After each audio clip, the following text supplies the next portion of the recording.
Yeah. Morning.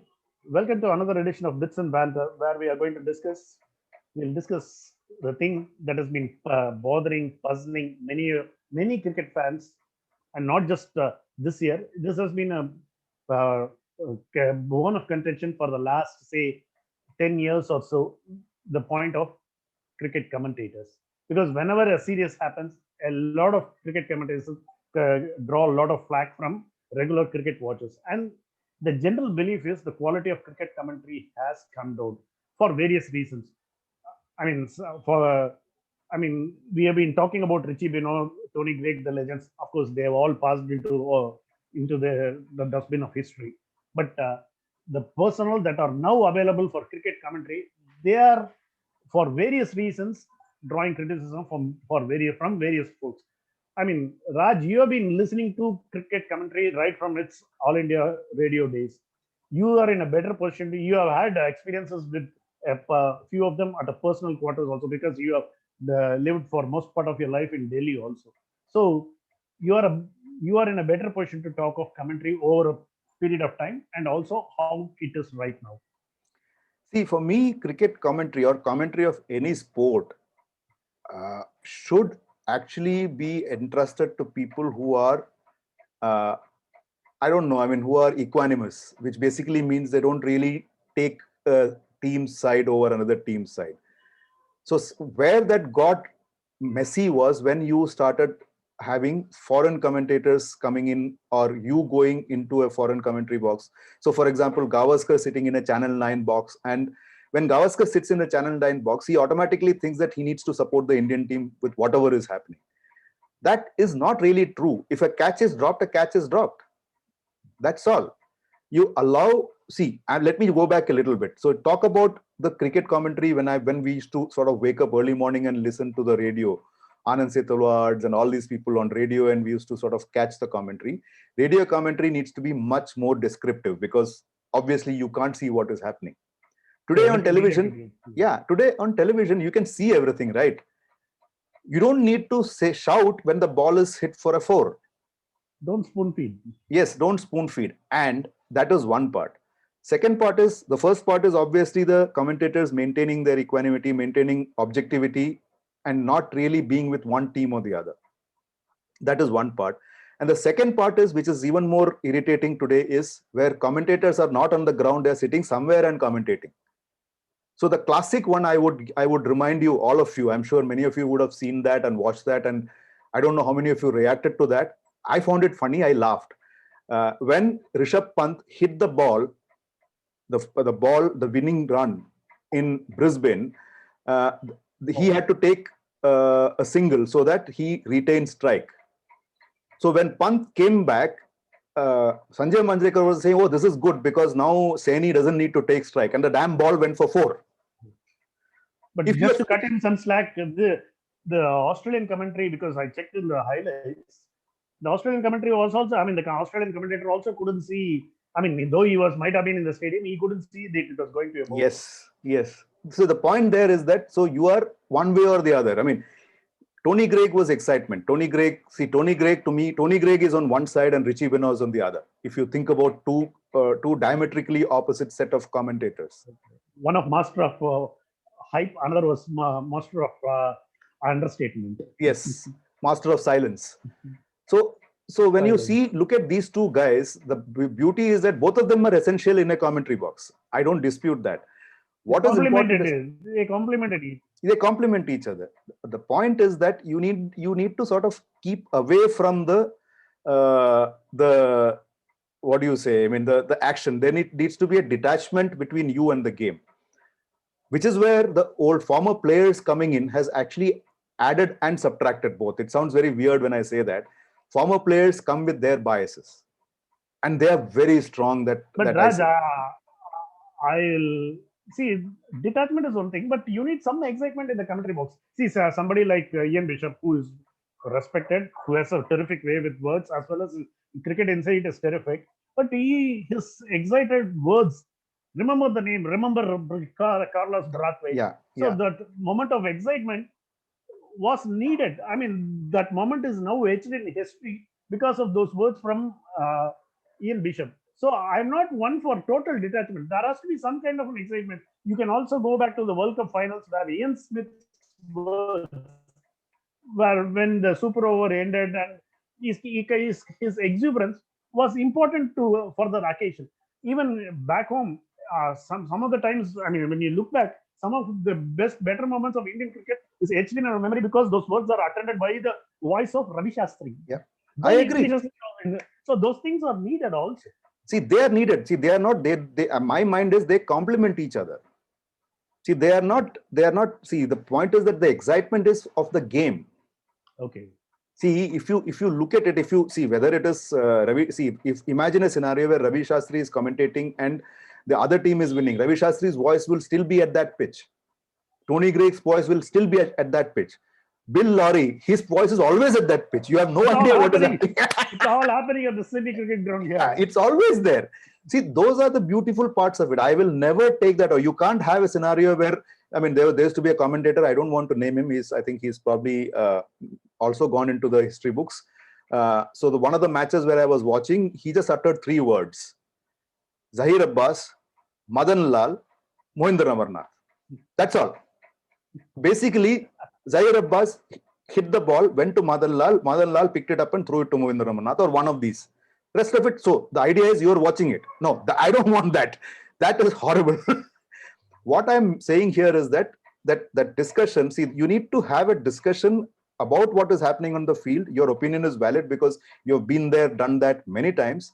It is when you move beyond a certain threshold where you sort of, your views start coming in, where your support for a team starts coming in strongly.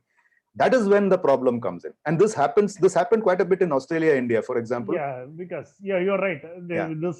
This series was pretty low in terms of commentary because the kind of banter that some Shane Warne and Mark Waugh and guys like them, and that was too bantery. That was kind of a old boys kind of network where everything was reduced to banter and laugh. That's what we are doing, no, Bala? Yeah, leave us to do that, man. You do the serious stuff. Yeah, exactly. Otherwise, what will we do then? That's a very valid point, right? But talking of this, I mean, you brought about a point about cricketers getting in. There is some issue of all cricketers, former cricketers, kind of hogging the commentary space.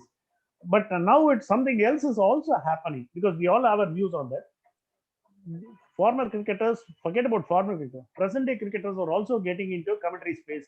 Somebody like Ravichandran Ashwin. I'll talk about Ravichandran, who's blazing a trail on YouTube. Some of the stuff that he has been doing is now part of the media legend right now. Yes. He started during the lockdown where he started bringing some stories to keep us entertained. Now during this India-Australia series, he went a step further and also brought up all those things that had happened within the dressing room straight from the horse's mouth. I mean, some of the stuff that we heard from Ashwin's YouTube channel is something that we cricket journalists, when we were cricket journalists, we would give over right hand for. Some of those information was gold. Yeah. How do you see this, Raj? So I'll just take a step back. You mentioned Ian Bishop, right? Yes. So Ian Bishop, Ian Bishop has some favorite players. He just loves watching those people play. Bowl, Bumrah he loves. The other guy he loves watching bat is Sanju Samson. Yes. So why am I connecting it to Ashwin? Because Ashwin, in an episode with Sanju Samson recently, just before the Australia series began, Sanju Samson appeared on Ashwin's show. And Ashwin actually asked him the question, what is this between you and Ian Bishop? Are you brothers from a different mother or something like that? So my point is, see, that is the correlation that you need to draw. I mean, this is smartness. This is being smart and getting the best out of the other guy. Something that Harsha Bhogle has made it into a fine art over years. He's the best. So the point is that when you are commentating, your job is not to express your own view. It's also to get the other person into the conversation and hark back to scenarios, situations, things like that. So I think that is where TV commentary, especially television commentary, becomes interesting. And coming to Ashwin, what did Ashwin do? Ashwin gave all of us a peep into the deep innards of people. Whether it was Cheteshwar Pujara in his series earlier, Rohit Sharma, many of the Indian players, and one series finale was with Virat Kohli. To me, that was the best interview Kohli gave. And it happened with Ashwin at the other end. True. Right. And like, I mean, just to take it forward, Ashwin came up with a series of, he called it the Kutti story. He had a series which started with the fielding coach, went on to the batting coach, and went on to the bowling coach. The only guy who didn't till now there was the Ravi Shastri, but you never know, you might catch him also one of these days. Exactly. So, and then like Bala pointed out, there were so many anecdotes, there were so many incidents, things which came out from those, which could, and then it actually made big news in the newspapers, if you see what I mean. So exactly. To me, I think this is the future of journalism. I mean, sport journalism, where some of these players themselves take up the profession and sort of run it, is what I feel. I mean, I'm making a big I'll just extend and ask you a simple question. Are cricket journalists, general cricket journalists, become redundant anymore? They are becoming fast because they are sort of losing the plot. See, now, when I watch the entire match on television, why would I read their story unless it is something very different? Unless they can get me something very interesting to read. I mean, it could be anything. See, Sharda Ugra, for example, writes some good pieces. I mean, I won't deny that. She writes some really good stuff. I mean, honestly, there are enough others. Yeah, quite a. But they are all old school, if you remember. They are all people who are probably Suresh Menon is Raj, there. I'll stop you for a minute and say, because a lot of good journalism these days is dependent on access to top players. See, as young journalists, a lot of young journalists may not have it. I mean, they may have the skill to write, they may have the vision to chart out a narrative and to do so many things. But it's only the former cricketers and present cricketers will have the access. So they always start with an advantage, don't they? So you're right and wrong. You're right, because if you are not covering your bases, I mean, as a journalist, if I'm a journalist, if I'm not covering my bases, what Bala said makes a lot of sense. However, if I meet these guys when they are in their under 19s, or they're in their teens, or they're playing their club cricket, local cricket, and sort of cultivate a friendship there, that is going to stay forever. These are the guys who are going to be future cricketers, right? They will have time for you because they will see you as a genuine person, not as somebody who's throwing a candle to the sun, which is what happens in sport. Yeah, we are having internet connectivity issues. I mean, the situation there is a bit of a lag in the internet connections, because I was coming to it from a point of view of the situation in editorial rooms. A lot of editorial rooms don't have sustained cricket reporting or cricket reporters who cover junior cricket or anything, because you have to, in modern day newsrooms, you have to cover a lot of things. So that kind of a sustained exposure is not possible for many journalists. Yeah, see, that is the problem, no? So you need to have a zeal for it. See, you can either blame the situation. See, I can have a zeal, but newsrooms don't allow it. No? Yeah, that's the point, no? So newsrooms don't allow it. You still need to have a zeal, is what I'm saying. Newsrooms will play their own games.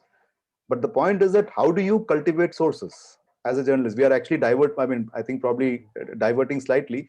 You cultivate your sources by regularly meeting them. That is the only way. Meeting them, interacting with them, calling them, whatever it is. Access is, these days, a lot of gates have come in. Anyway, as you said, we are slightly there. But see, the gates are there. See, for example, I mean, if you go to the to KSCA in Bangalore, if you are a journalist, as far as I know, you can go into the practice area and hang around there. If you have an accreditation, some sort of a documentation to show that you are part of the profession. Now, the point is that I feel personally, this is my personal feeling. I mean, I'm not generalizing here. I'm sure there are exceptions because they are the ones who make the rule. Actually, what I feel is that, like Bala said, it's just a question of being consistent in your desire for being part of the sport, one way or the other, where you are actually going and speaking to people. See, when Tendulkar's first interview, earliest interview that I remember was where he couldn't even speak. How many people?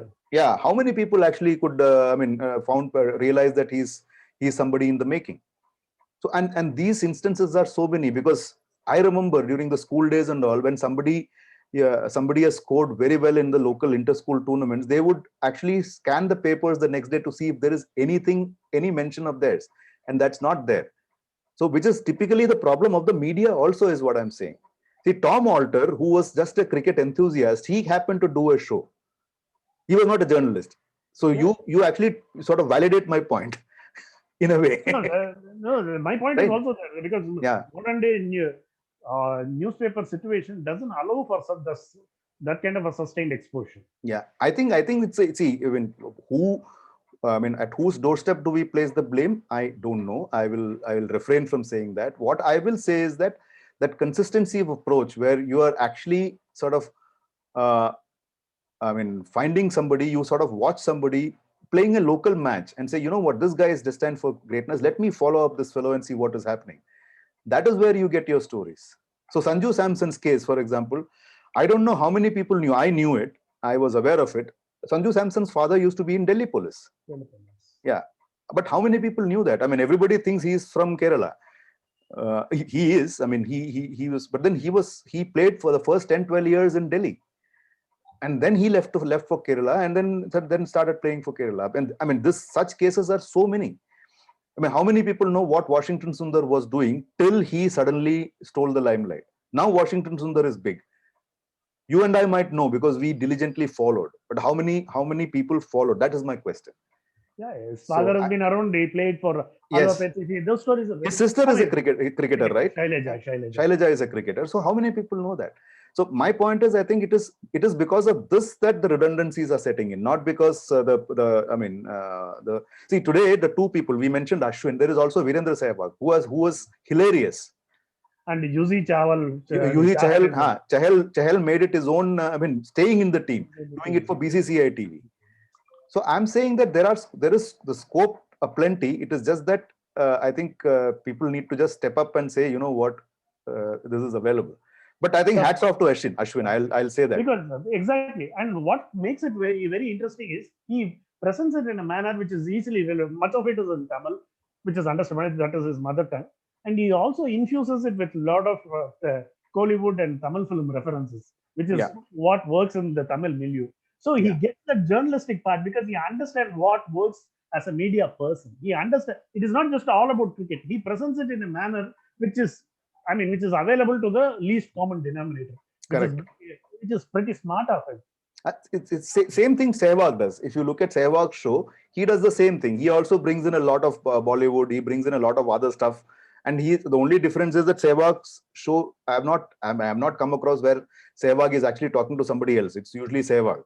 But then that is Sehwag for you, right? I mean, he just stands and sees the ball, hits the ball. Because Ashwin also uses a lot of what is popular on the meme circuit. Yes. So he's pretty much clued in on what is happening in the pop culture front. Yes. So that makes it much more relevant with the youngsters who contribute much of the viewership. And that is a message to us, Raj. Correct. We must bring in a lot of meme references. Yeah, I mean, with us around, who needs a meme, man? So exactly. Anyways, so that is a good idea. So I think in conclusion, we'll say, see, the internet, the arrival of the internet has changed things. I think it needs to change even in the commentary box. It needs to change even the way we watch cricket and we react to cricket. That's all I'll say. Why cricket? All sport. So thanks for watching, and we'll see you soon once the first test match starts. Bye-bye. Bye, Raj. Bye. Thank you.